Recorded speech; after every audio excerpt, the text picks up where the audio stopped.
Hey everybody, welcome back to the channel. Thank you so much for tuning in. If you are new here, please hit that like, please hit that subscribe. If you are returning, I also encourage you to hit that like and subscribe.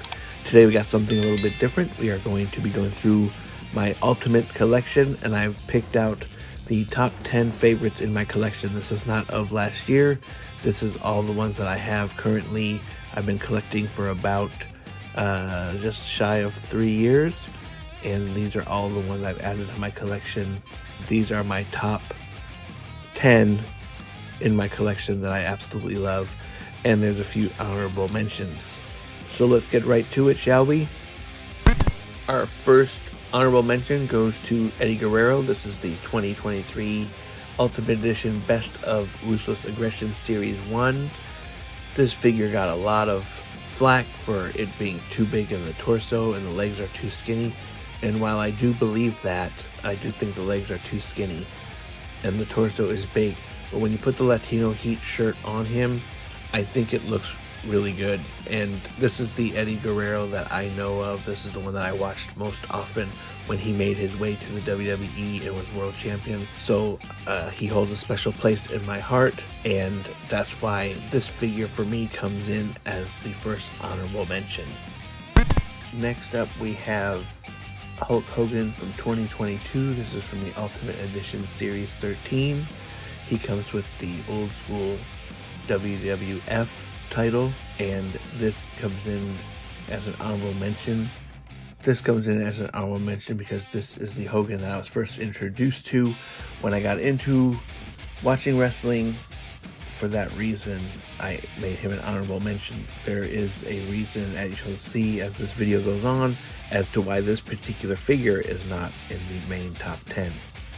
But this is the second honorable mention, Hulk Hogan 2022 Ultimate Edition Series 13.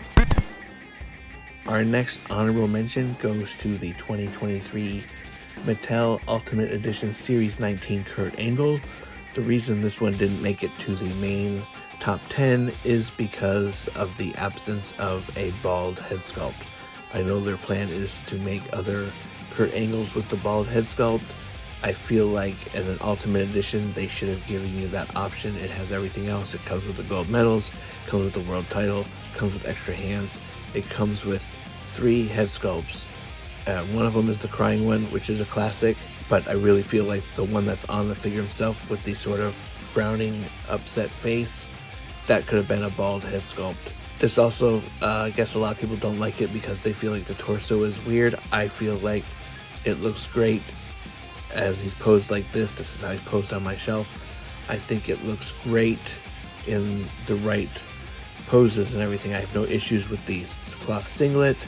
I think it looks really good, and this is why it comes in as an honorable mention, really just because of the lack of a bald head sculpt. Our next honorable mention, and our last one before we get to the actual top 10, is the 2023 Survivor Series 1990 debut Undertaker. This is a great figure, but not, in my opinion, the definitive Undertaker that I remember when I reflect fondly on his incredible career, but it is great to have a debut Undertaker. This came as a 2-pack, a Ringside Collectibles exclusive, with the gobbledygooker and the egg. I didn't care about the gobbledygooker. I didn't want the gobbledygooker. I didn't want the egg. So it was nice to see that after a few months of this on sale, Ringside Collectibles was selling just the Undertaker at a pretty good price, and I felt like it was a great opportunity to add it to my collection, and I did just that. So it is great to have the debut Undertaker as part of the Ultimate Collection. But because he is not the definitive version of this figure in my eyes, but still a great character, that's why he is an honorable mention. Coming in at number 10 is Stone Cold Steve Austin. This figure came out in 2021, part of the Series 9 Ultimate Edition. This came out before I started collecting, but I found him at a local toy store in my area after I pondered back and forth about adding him, assuming that he gets a lot of figures. Hogan gets a lot of figures, The Rock gets a lot of figures, but Austin does not get a lot of figures, and it took me about a year to figure that out. I actually saw him once at a Best Buy in 2022, I believe, for $32. I didn't pick it up because I just started collecting, didn't think I needed it. And then when I realized that he's not getting the amount of figures that some other world champions are, I went back and found this. Luckily, I got it at a decent price, not $32, but supported a small business in the process. So I'm very happy with this purchase, and that's why he comes in at number 10. Next up, we have the $1 Million Man, Ted DiBiase. This is from the Mattel Creations 2-pack. This came with Ricky the Dragon Steamboat. I love this $1 Million Man. I am a sucker for soft goods on these figures now, and the suit is one of the best. This is how I remember the $1 Million Man. This is my version of the $1 Million Man.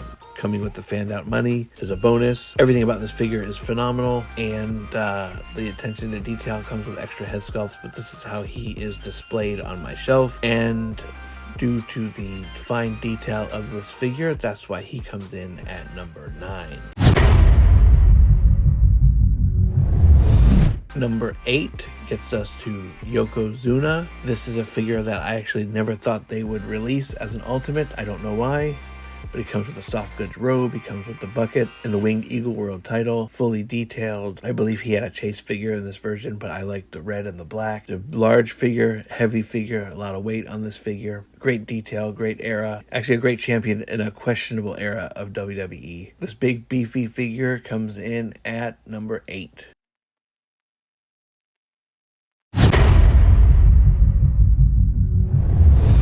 Next, we have The Rock coming in at number 8. This is the 2024 Greatest Hits Series Ultimate Edition Rock. This is his first title reign, I believe. This is cocky heel Rock. This is the Rock I think people like to see more of. I think this is why people love the Final Boss version of the Rock, because it's sort of a meaner extension of this character, and you can't go wrong with a soft goods shirt, sunglasses, microphone. This is an update on the 2021 Series 6 Rock, which came out before I was collecting, so it's great that this was a re-release. And when this was announced, there was no question I was getting this version of The Rock, because when the Attitude Era was in full swing, this is The Rock that I remember. So it is great to have him in the collection at number 7. Next up, we have Rob Van Dam. This was a hard one to find. This was a Walmart exclusive. This is 2023 Ultimate Edition Best of Ruthless Aggression Series 2. It was hard to find in the stores. I actually never found him in the stores. My pre-order was delayed several times. In fact, I ended up buying this third party for a decent price, and within weeks after I bought it, which was months after it was released, it had shipped to me. So it was a mess. I hate Walmart exclusives with a passion, so this lives in my mind as a great figure. I absolutely loved Rob Van Dam in his day, but this is a constant reminder of how much I hate store exclusives. But because of the awesome detail of this figure, that's why Rob Van Dam comes in at number 6. At number 5, we have Ultimate Edition Series 21 Cody Rhodes. This recently came out, fairly recent release. These next 5, or the top 5, were very hard to come up with in terms of the order, in terms of something that made me happy, because the competition from this point forward is very tough. I like a lot more of these figures ahead than I thought I did, so I thought it was going to be really easy to put them in order. But nope. But Cody Rhodes comes in at number 5. Absolutely love the molded jacket with the molded jacket arms as opposed to soft goods on this one. I just think it looks a lot better. I updated it with the Winged Eagle belt just because I think it looks cool, especially since the WWE put that in my head a couple months ago, or a month or so ago. It just looks great. Could not leave Cody off this list by any stretch. I have tons of Cody figures, Elites, Basics, and this Ultimate Edition one. Absolutely love it. Number 5, sort of a no-brainer for Cody Rhodes. The rest, not so much.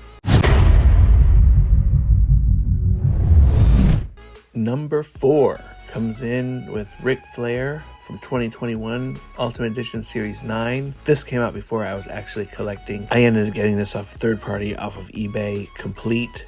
Can't remember what I paid for it, but it wasn't very expensive. And this was the first time I had seen such detail with the soft goods robe. I mean, this was like, wow, these are what the Ultimate figures are. So I really gravitate towards these a lot of times. This one, I think, started my love for the Ultimates, started paying attention to them more, because at first I really didn't care because they were a little bit more pricey. But once I saw all the extra stuff and the soft goods robe, I mean, he looks absolutely phenomenal in this, and there's no denying he's one of the greatest to ever do it. And to have a figure of this detail was absolutely awesome. So there is no question about him coming in at number 4. This is a figure that's so good, I will never need another Ric Flair. There is no question about him coming in at number 4.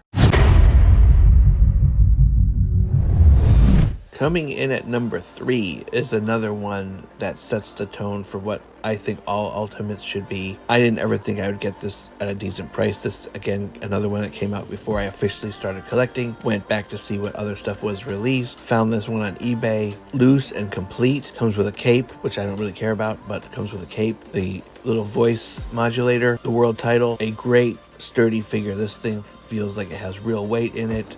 This is the Kane I absolutely love.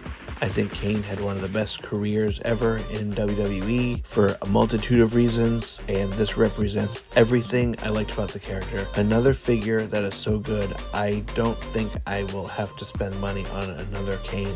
I don't care about bald Kane, unmasked Kane. I don't care about any of that. This is the Kane that I remember, and this is the Kane that's gonna forever stay on my shelf, representing a phenomenal character that had one of the best careers as a non-main eventer ever. Sure, he main evented, but he never had to carry the company on his back, but he was always in the top matches for a very long time, and for that, much respect. Love this figure, and absolutely awesome to have this.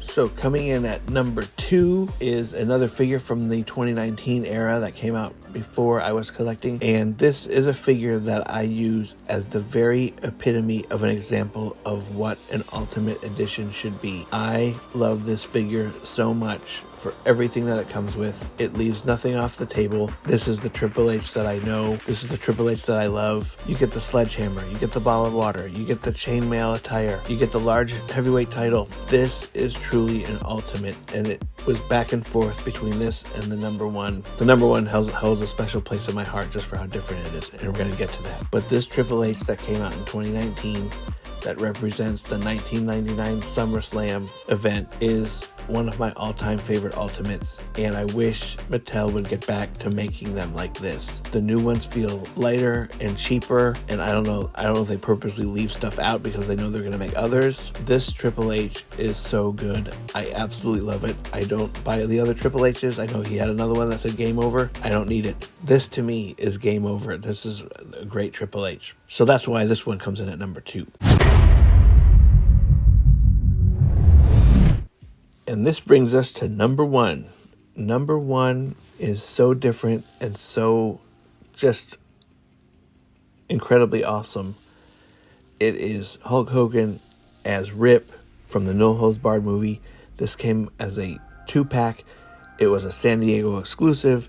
It must have come out around the time I was collecting, but I had no idea this figure existed until I got way into collecting more, and I would see figure reviews and things of that nature.